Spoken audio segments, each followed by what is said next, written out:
Good afternoon, John Donovan. Hey, Marty Keller. Good to see you.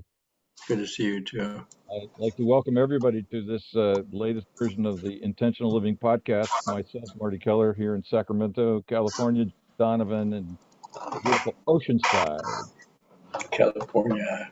Oceanside, California. We're having oceanside weather up here, John. It's cooled off a lot. I think the last time we talked, we were 4 degrees, but now it's in the 70s. What do you got going on there? Wow, Yeah, it was loud, huh? a little bit of fun for the audience there. A little something extra. Yeah. Um, So the Intentional Living podcast, for those of you who might be joining us for the first time, is focused on the intentional living practice that John developed 25, 30 years ago. And it's to help us deal with the fundamental human problem of compulsive behaviors. And by compulsive behavior, I simply mean I find myself doing things, compelled to do things that my mind goes, don't do that. Right. It could be something as simple as don't eat that donut, and my hand puts it in my mouth anyway. Or it could be Mhm. something profound. Don't hit that person. Don't don't jump the Scream, don't cuss. right. Yeah. Don't floor it on the highway. It's like all Be these. be nice. So we have these compulsive behaviors, and that can sometimes freak us out because we it's almost like we have this incubus living inside of us, running our lives, and the truth is, yeah, that's exactly what's going on. And yet it's Yeah. it's uh, it's there to, if we know how to do it, and that's what the intentional living process is. Give us the tools to know how to turn that feel that experience that seems like a demon into an angel, to befriend it and let it teach us something, because it actually contains lots of wisdom for us. But we're not acculturated in this world to learn that from childhood. So we just learn to struggle with No. it, resent it, fight it, resist it. All of these different ways of being with it that never make it any better. And so the intentional living process, as I learned it from you, is has changed my life because I now orient myself to befriending anything that I used to hate, fight, want to fix. I'm in a completely different kind of relationship with my inner world, and I'll tell you what, it's way better. It's a way more peaceful way of being. Hmm. So last week and the several weeks before that, we've been on a conversation that started with comparing the accountability practice that we work on here, and we share how to do it. And you and I both, along with several of our colleagues, facilitate meetings every week where people do work on the practice with each other in a group setting. Comparing that with the 12-step program, which is perhaps the most well-known, worldwide, famous, effective recovery program that exists, certainly outside of a professional setting, a therapeutic session setting, Hmm. because the 12-step programs, whether it's the granddaddy of them all, Alcoholics Anonymous, or the spin-off groups like Adult Children of Alcoholics, Narcotics Anonymous, Overeaters Anonymous, et cetera, Yeah. et cetera. Those are all self-run. Those are not run by therapists. They're not run by anybody. They're actually the group itself has the responsibility for managing its meetings. So Right. our process is slightly different because we do have facilitators, and we have facilitators, as we've said many times, to because we're dealing with helping people recover information that's in our subconscious that Hmm. oftentimes requires a little bit of help to get it out, because by definition it's in the subconscious, therefore I can't see it, I'm not aware of it. um, but others can Yes. see. Yeah, I was going to say that. Yeah. It's obvious to everybody else except Exactly. me, who is in denial. No, no, I don't drink that much. Yeah, exactly. Yeah. Yeah, I'm not sarcastic. I'm That not was sarcastic. that was one from me. It's like, oh my God, I'm so sarcastic. It's amazing. But so uh, so we started this about 3 weeks ago, and over the subsequent podcasts, we've been developing a deeper. We've been going deeper into the process here. And last week Mm, we talked about God and spirituality and the fact that um, the 12-step program explicitly calls itself a spiritual program. The intentional living process does not call itself spiritual, although there's spiritual consequences. And we didn't talk about this last week, but we actually have a set of principles that are spiritual in nature. We don't, but again, mhm, one of the beauties, as I pointed out last week, of this process is you don't have to believe in God. You don't have to worry. You don't have to have a faith. You don't have to have creed in order to do the accountability tree practice. The only thing we have to do is have awareness, and most of us that come into this process have awareness, and the willingness then to become aware of unpleasant experiences in our subconscious. And once some of those things float into our consciousness, we actually now have the power to do something about them, to make a different choice, and we apply the power of intention to effectuate a shift. And I pointed out a couple of podcasts ago that the setting of an intention is implicitly a spiritual practice because it implies that there is some agency in my life that can effectuate the manifestation of my intention, because it sure ain't me. And right. as we like to say, if I knew how to do these things, I wouldn't come to meetings. I'd Right. have it all. I'd have it all figured out. Yeah. So, what I thought I'd like to follow up on last week's conversation, a couple of points which I think are interrelated. Um, One is you raised this several times, and it's really, I think it has power for me and resonance for me, which is the relationship of our work to what the quantum physicists have discovered and labeled the quantum field. Hmm. You said last week you analogized the quantum field to essentially being the field of all possibility, if I remembered what you said correctly. Hmm. And Yeah. and I think that I don't know how that would work in a 12-step setting, but I know in the accountability practice that when we do the first part of the practice, telling a truth about ourselves, particularly a truth that we might have previously judged as unpleasant, bad, Right. shameful. So Hmm. for me, old timers who've watched this podcast a lot, forgive me, but I'm going to use the same one. It was when I discovered, sitting in the men's group facilitating for us, that the reason I kept having debt, and I had gotten myself seriously into bad debt a couple of times, was because I liked being in debt. Yep. And I did not have any awareness of that until we sat in a group process and you helped facilitate that information.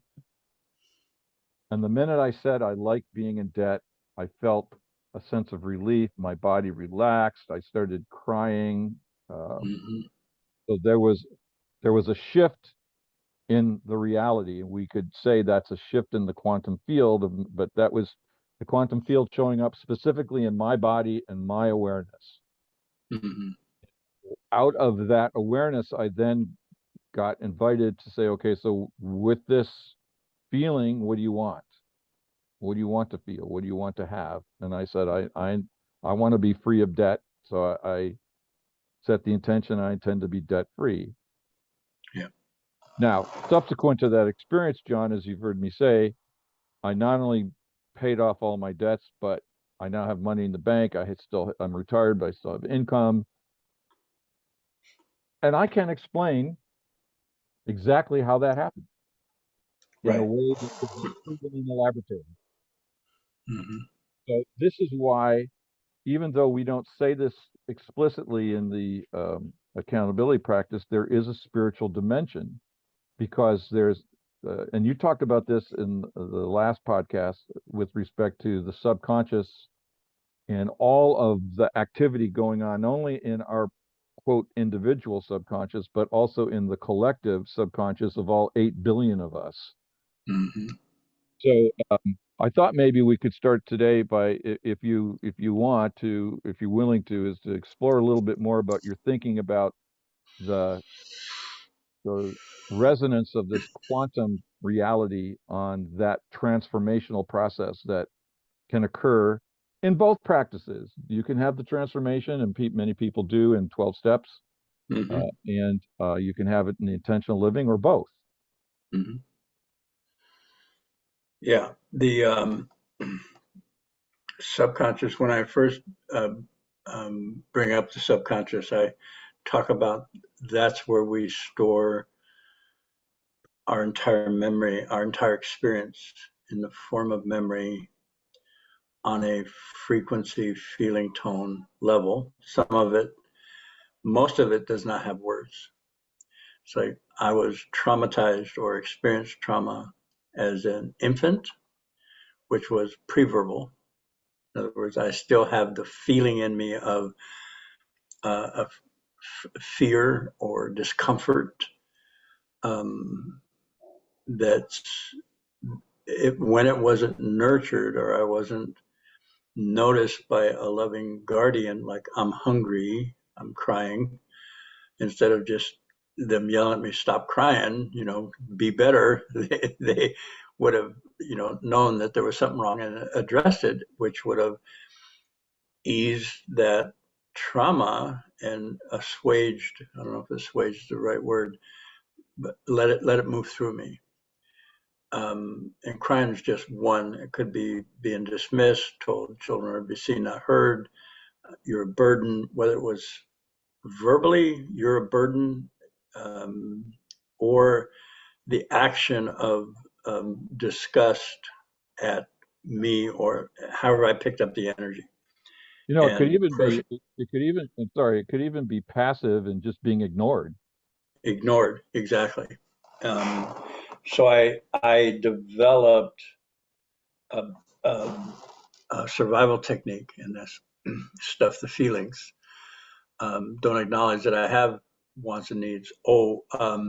Got made other people's concerns more important than mine. And as a child, that was true. If I was being raised by neglective, abusive parents, I needed to put their needs first to survive. Now, when I grew up as an adult, that didn't work well, and we even have a name for it: codependency. Putting somebody else's needs in front of my own. And we have no idea what motivated that because subconscious, pre-verbal, nonverbal, we didn't know how to express it. And in the accountability tree process, and one of the other things I want to make sure I tie in is the spirituality aspect of this, our humanity. So the subconscious, traumatized subconscious, create a set of behaviors. And if you go to Adult Children of Alcoholics, they call it the laundry list of typical behaviors of somebody that was raised in a dysfunctional home, traumatized as a child, and tending to love people we could pity, seeing criticism as a threat, being afraid of authority figures, which are all appropriate for little kids that have mean people around them. Okay. Not so appropriate for a self-actualized adult contributing member of whatever community we decide to be in. Okay. So that subconscious, that's a subjective field that not only has access to my experience, it's that access point to the quantum race consciousness, young archetypical race consciousness, wounding, beliefs. Um, I want to call it culture, enculturation. Um, there's another word. I'm going to introduce this. I don't know where it came from. Zeitgeist, or the folk energy of a certain people that they have a belief that's common. shared, and we don't expect everybody act this way. No, everybody acts that way because it's in the field, and we all have access to the field, but we don't know it. So Jung started figuring out why I do some of the things I do, or a certain group of people act in the same manner the way they do, and he called it collective unconscious, which to me is their subconscious. So the subconscious, in my experience, connects me to these other fields of subconsciousness. It also connects me to that thing we call the quantum field, or that field of possibility. So in my need to survive, we call that emotions. There's another plane coming by. I don't know if there's a.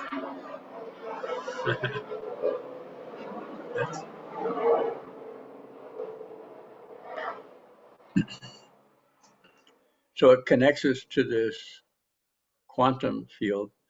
Okay, I want to offer that the sacred text all have what I consider, now that as many as I've explored, have one thing in common, which is my well-being, my growth, my capacity to be centered and connected to higher source or higher power, or the capacity for compassion, or the capacity for unconditional love. All the sacred texts have a message in there about how that works in the human being. So when I started my accountability process, I understood that whatever result I found myself in, codependency, addiction, or an avoidant behavior like rageaholic, workaholic, okay, was a direct result of something that was in my subconscious that was working in my best interest, although the need for it went away when I grew up.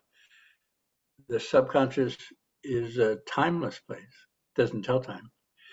And in the 12-step process, we talk about being triggered. Well, what does that mean? Well, something happens today that triggered something in my subconscious that was unresolved, that came up in the moment. Although it didn't come up when I was a child, which would have been appropriate for me to be able to express my hurt, my pain, my confusion, whatever it may have been, and then be nurtured in that, guided. It comes up in my adult life as not in alignment with current reality. An example of that, I'd be sitting down eating breakfast and the toast would be burnt, and I would start screaming, yelling, "What the hell? How come you're not paying attention? How did you do that?" And that was what I call a trigger. And now I know that it was a trigger. Something happened in my childhood. We went hungry, so it was something attached to food. Don't mess with the food. And then I responded in a fight, flight, freeze, reactive response. Okay. Once I healed that, once I noticed that, and the response was, I'm a rager. Another way to say it is I'm mean, or I use violence to communicate. So I just said truth. I'm violent. That truth, blame free, judgment free. Not beating I don't say, and if anybody uses this to beat you up because you're violent, no, that's not what this is for. Is to acknowledge the result of trauma.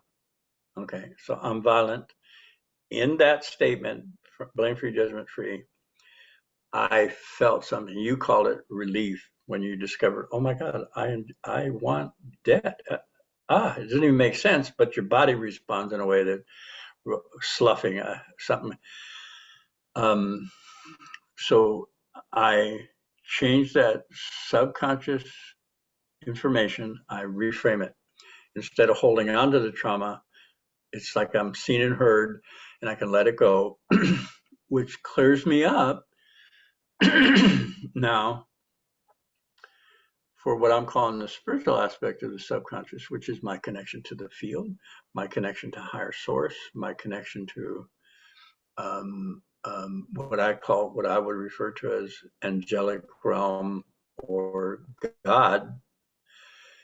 And I find myself capable of, in the current situation where before I had two choices, hit it or leave it, with options, I find myself imaginative, inspired, and intuitive. And those three things are manifestation of my connection to my spirit, which is connected to all spirit. Imagination, inspiration, intuition. Okay. That's spiritual, the end result. I work with people a lot, and I don't get into this conversation until the people doing the work can um, can begin to consider this stuff. That the wounding in my subconscious limited my subconscious to its experience.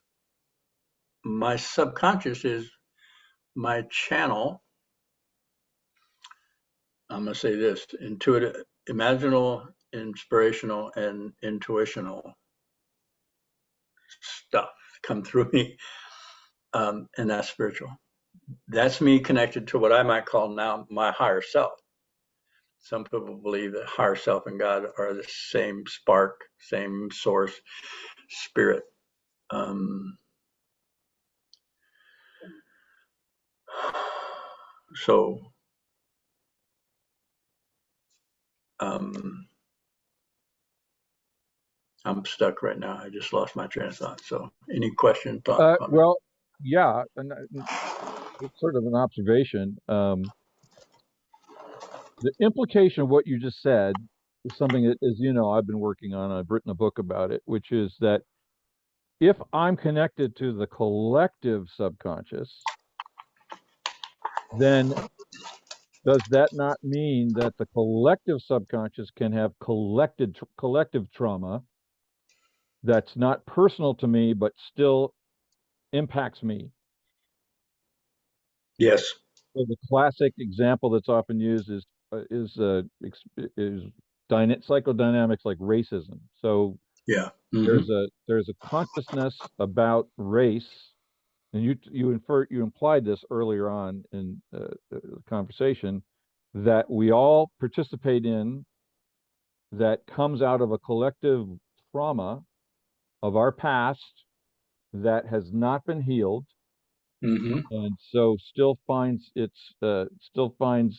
expression as a result. As you have on your board, there's a result that is experienced by all of us, but we have no way to experience it collectively because we're all a bunch of individuals. And Mm-hmm. so one of the challenges that we have in healing on an individual level is to learn what trauma is mine personally out of my specific individual experience as a child in the family that I grew up in, and how much is something that I came into already. Yeah. A trauma, such as the field, trauma in the field, Mm-hmm. that everybody who's born into a particular culture or into the species itself automatically experiences, automatically inherits. Yeah. I mean, The in Judeo-Christian uh, culture, they call that original sin. yeah. Good point.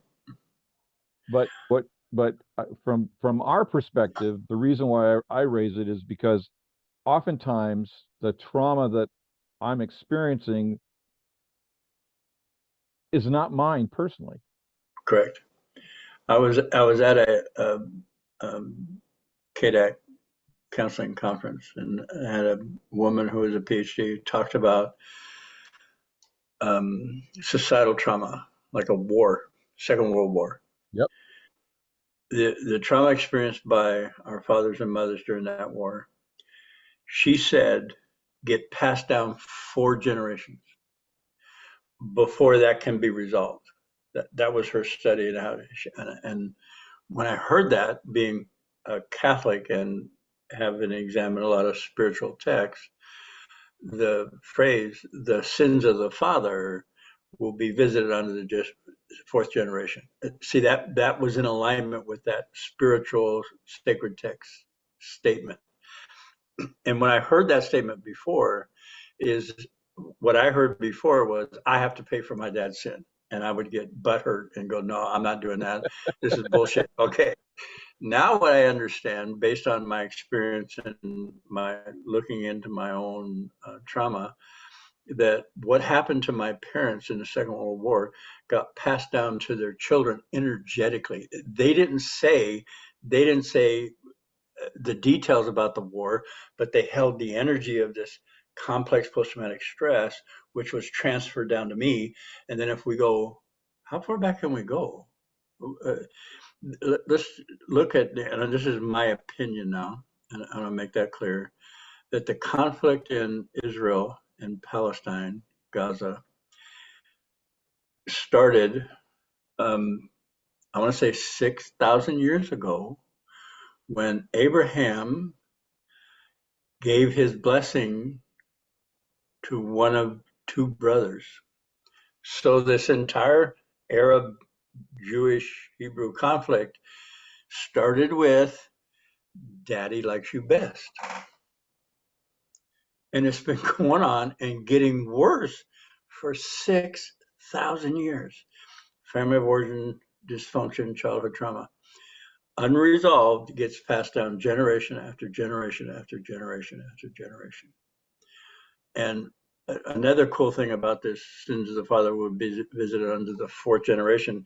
The way she said it, it stops. It can begin to stop at fourth. So when I heard that and I put that together, my intent, right in the moment, became I claim fourth generation. That's me. I'm doing this. If it's my dad's, my grandfather, my great grandfather, his father, okay, all right, I'm doing it. I'm doing it right now. I'm healing this, which means I'm taking care of what's been passed down, because it stops here and it doesn't go continue on to my children, my grandson, his kid. Uh-uh.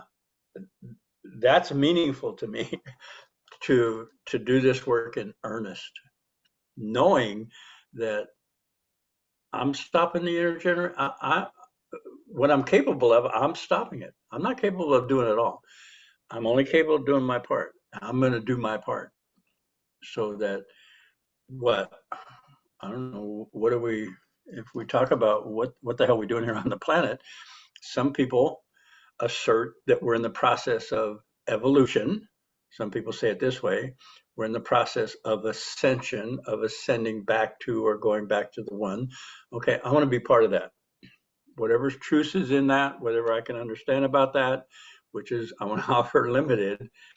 My imagination, inspiration, and intuition say, let's go right now 100%. Whether I have proof of it or not, I don't need proof. I'm doing this work. That's spiritual. That's staying the course. What would be a spiritual stay? Oh, a spiritual warrior, maybe. Okay, that is something that nobody can talk me out of. Nobody can convince me or give me. The empirical evidence has no value in this place. That's spiritual. And I got there not intending to be spiritual, but intending to relieve my dilemma or my addiction or my compulsiveness, just to find some inner peace for a moment. Started there and has expanded to this awareness. And I want to say everything I say is my opinion, and it comes from my experience. And if it is helpful to somebody struggling, to put it some kind of context around this, so that it's meaningful to continue, because there's times I was like, I don't want to do this shit anymore. I just want to go have fun. Come on, come on. No, this is my charge. This is what I'm gonna do. Well, you know, Um, it's is we're gonna wrap this up here shortly, but you said something that's very, very profound, and I want to just underscore it okay. because we don't emphasize this enough, or I don't, and that is that the healing of the trauma completes the dynamic. Yes. It ends it. Yes. And that, because I was thinking as you were talking about the collective, the Abraham and all that stuff, and I go, what the hell can I do? And Right. well, what the hell I can do is heal. Heal. Oh my God. And see and recognize the power in that. Where before it was like yeah, what can I do? I'm only one person. Now it's, oh, look what I can do. I'm that person. Same statement, different context. Oh my Right. God. Well, and Yeah. the healing, as we said at the top of the podcast, the healing affects the whole field. Yes. And so what we don't know how much healing changes the field permanently. That's not ours to know. And Hmm. I suspect the reason we can't know that is because it's dynamic. It's not preordained. Right. So there's all there's 8 billion inputs going on all the time. So, but it does, quantum theory suggests that all inputs change the field. And so at the very Yes. least, as you were saying, for those of you for whom this might have meaning, it's like to see that the healing work that you do has direct impact on you personally. It has direct impact on me and on you, John, as well. Um, but it also has impact on us. It has impact on the collective, and Yes. I suspect not even just the human species, but far beyond that. But we don't have to go there today. So, Right. thanks, John, as always. And for those of you that would like to experience the practical, how to stop. Remember at the top of the podcast, we said we're looking at changing compulsive behaviors. How do we do that?